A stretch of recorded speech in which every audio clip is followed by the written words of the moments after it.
Hello, friends. Welcome to Echo Your English. If you're here today, you're probably learning English quietly, mostly on your own. No classroom, no teacher watching you, no exams, just small moments in your day where you try to make sense of the language. And for many learners, this kind of learning feels uncertain.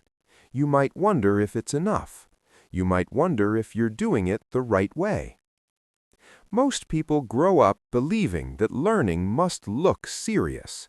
You sit down, you open a book or an app, you tell yourself, "Now I study English."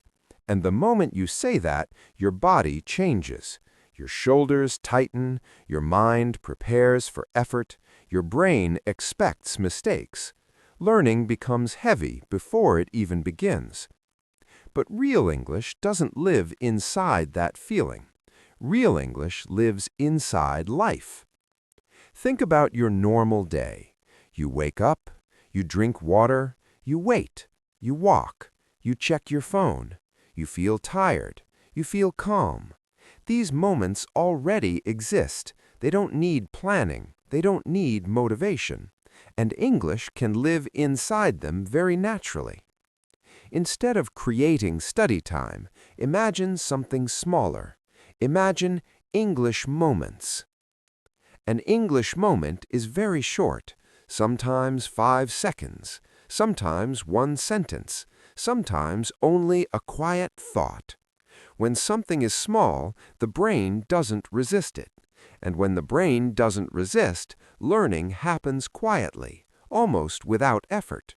For example, when you're making tea or coffee, you don't need to repeat sentences or analyze grammar. You can simply think, "I'm making tea. The water is hot. I'm waiting." You don't correct it. You don't improve it. You don't judge it. You let the sentence exist and pass. This kind of practice doesn't feel like work because it isn't work. It's attention. You're connecting English to what's happening right now, and the brain loves meaning. Life is full of meaning. That's why this works better than forcing yourself to study when you're already tired. Many learners believe that practice must be long to be effective. But language doesn't grow from long effort alone. It grows from repeated contact, small contact, gentle contact, again and again. When English appears many times a day in small ways, it stops feeling foreign. It starts feeling familiar. And familiarity is far more important than intensity. This is not about discipline, it's about permission. Permission to let English be light. Permission to let it enter your day quietly. Permission to stop treating language like a task and start letting it exist beside you. When English becomes lighter, something important happens inside the mind. The fear around practice begins to soften. You no longer feel like every moment must produce a result. You stop asking yourself, "Is this good enough?" or "Am I improving fast enough?" And in that space, the brain starts to relax. Many learners believe that real practice only happens when they speak out loud. If they are not talking, they feel like nothing is happening. But before speaking can feel natural, thinking must feel safe. And safety comes before sound. Quiet thinking in English is not weak practice. It is preparation. When you think in English without forcing your voice, your brain begins to build pathways without pressure. There is no audience. There is no performance. There is no risk of embarrassment. You are simply letting English move through your thoughts. This kind of thinking often happens in very ordinary moments. When you're walking, when you're waiting, when you're looking out of a window. You might think, I'm walking slowly, or I feel a little tired, or it's quiet here. These sentences are simple, but they are real, and real language always starts simple. One important shift happens when you stop translating, when you no longer say the sentence in your own language first and then convert it into English. Translation slows the mind and creates distance. Direct English thinking removes that distance. It brings English closer to your natural thoughts. Another thing that changes is correction. Many learners interrupt themselves constantly. They fix grammar. They replace words. They stop and restart. But correction breaks flow, and flow is more important than accuracy at this stage. When you allow imperfect sentences to pass without judgment, the mind stays open. Open minds learn faster.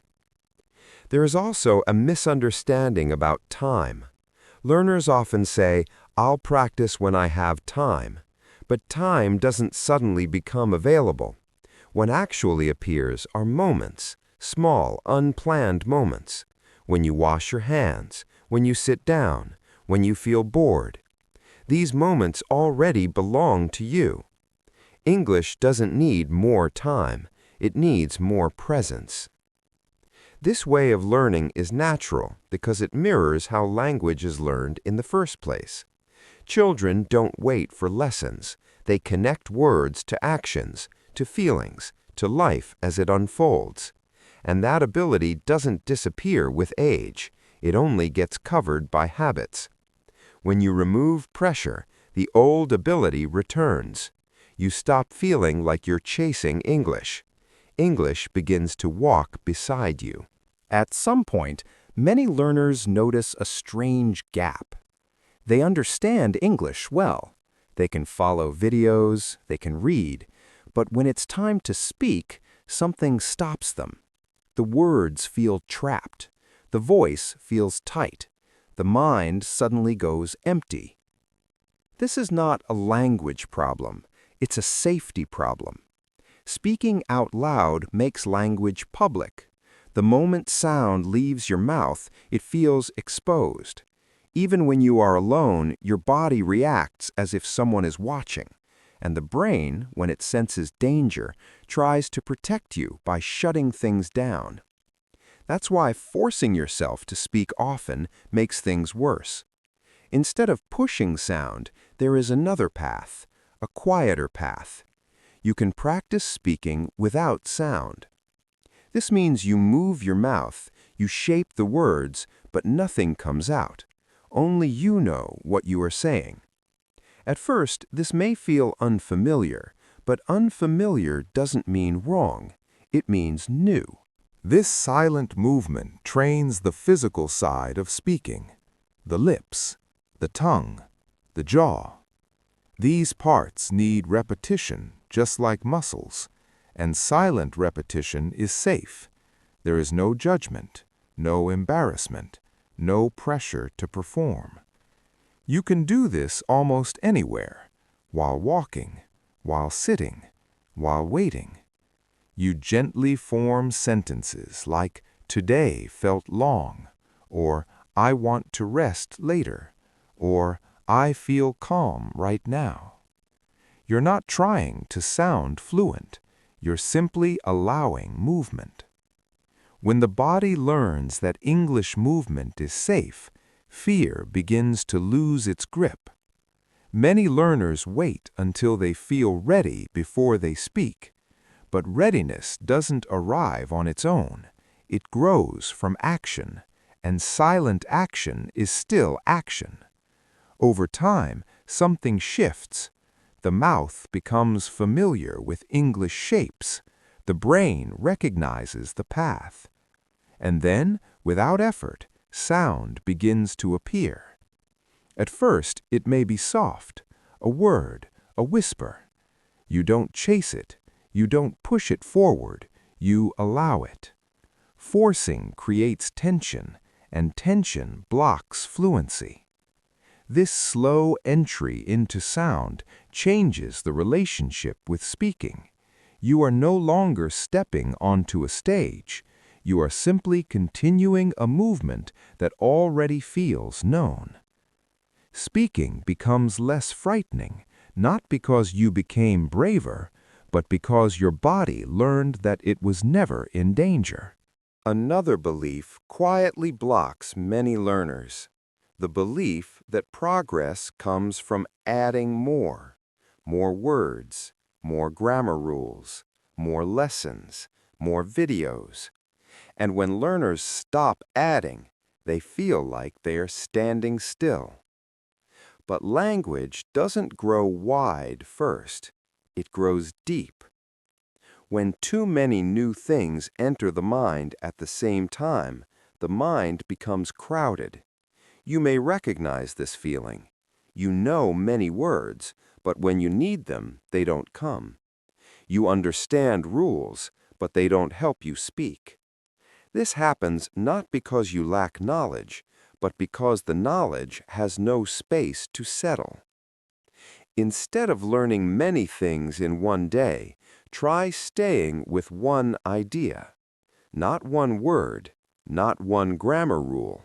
One idea. An idea is something human, something you experience. Being tired, waiting, enjoying something small, wanting to rest, feeling calm. These ideas already live in your life. English simply joins them. You choose one idea for the day and keep it quietly in your mind. You don't write it down. You don't analyze it. You simply return to it in English whenever it appears. I feel tired. I was tired this morning. I want to rest later. The sentences change, but the idea stays. This repetition is not boring for the brain. It's reassuring. When the same meaning returns again and again, the brain stops working hard. The language begins to feel familiar. And familiarity is the foundation of fluency. Children learn this way. They talk about the same things many times. They don't search for new topics every day. They live inside a small circle of meaning until it feels natural. And then the circle grows. Staying with one idea also creates emotional safety. You stop feeling behind. You stop feeling lost. You know where you are. At the end of the day, you can say, "Today I stayed with one idea."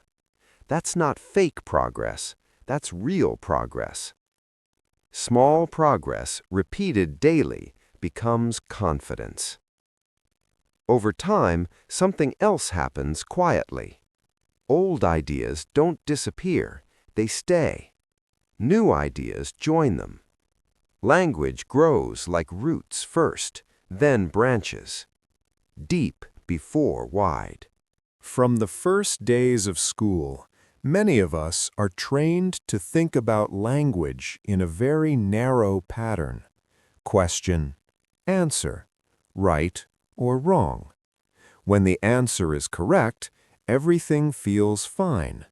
When the answer is wrong, something uncomfortable appears. Embarrassment, fear, a feeling of being exposed.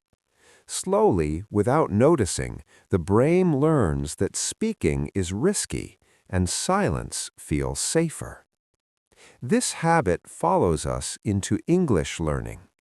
We begin to believe that every question needs an answer, that practice means producing something correct, that if we don't respond quickly, we are failing. But real language doesn't live inside this pattern. Real language is not a test. It is not clean. It is not finished. In real life, people pause. They stop mid-sentence. They change their mind. They say maybe and don't continue. They think out loud. They stay silent for a moment. None of this means language is broken. It means language is alive. So here is a very different way to practice alone. You practice English without answers. At first, this can feel uncomfortable. Silence often feels like nothing is happening. But learning can happen inside a question itself, if you allow it. You ask yourself a simple question in English. Why do I feel calm right now? And then you stop. You don't explain. You don't search for perfect words. You don't rush to finish the thought. You let the question stay. When you stay with a question, your mind remains inside English longer. You don't escape back to your own language. You don't close the thought too quickly. The brain stays active but relaxed. This state matters. Stress closes the mind. Calm opens it. And when the mind is open, curiosity appears. Curiosity is one of the strongest forces in learning. It invites attention without pressure. Practicing without answers teaches the brain that English is not a problem to solve.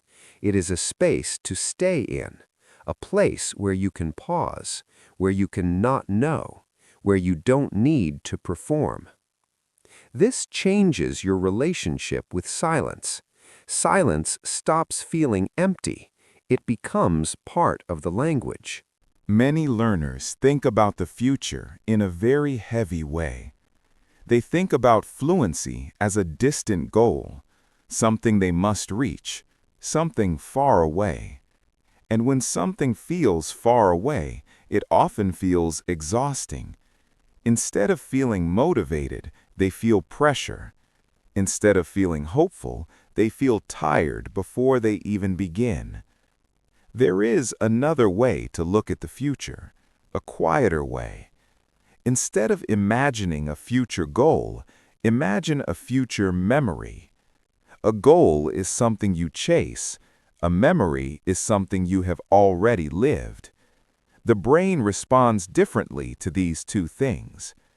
So, imagine yourself 1 year from now, not as a perfect English speaker, not as someone impressive, just you, calm, comfortable, speaking English without fear, not fast, not flawless, just easy.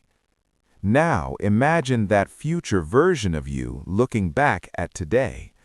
That future you remembers this time, the quiet practice, the small moments, the days when English felt slow. And in English, future you says, I remember when this was hard. I remember practicing alone. I remember being patient. This changes something important. Instead of judging the present, you begin to treat it with kindness, and the brain learns better in kindness than in pressure. Safety always comes before growth. Future you doesn't look back with criticism. Future you looks back with understanding. And future you is grateful.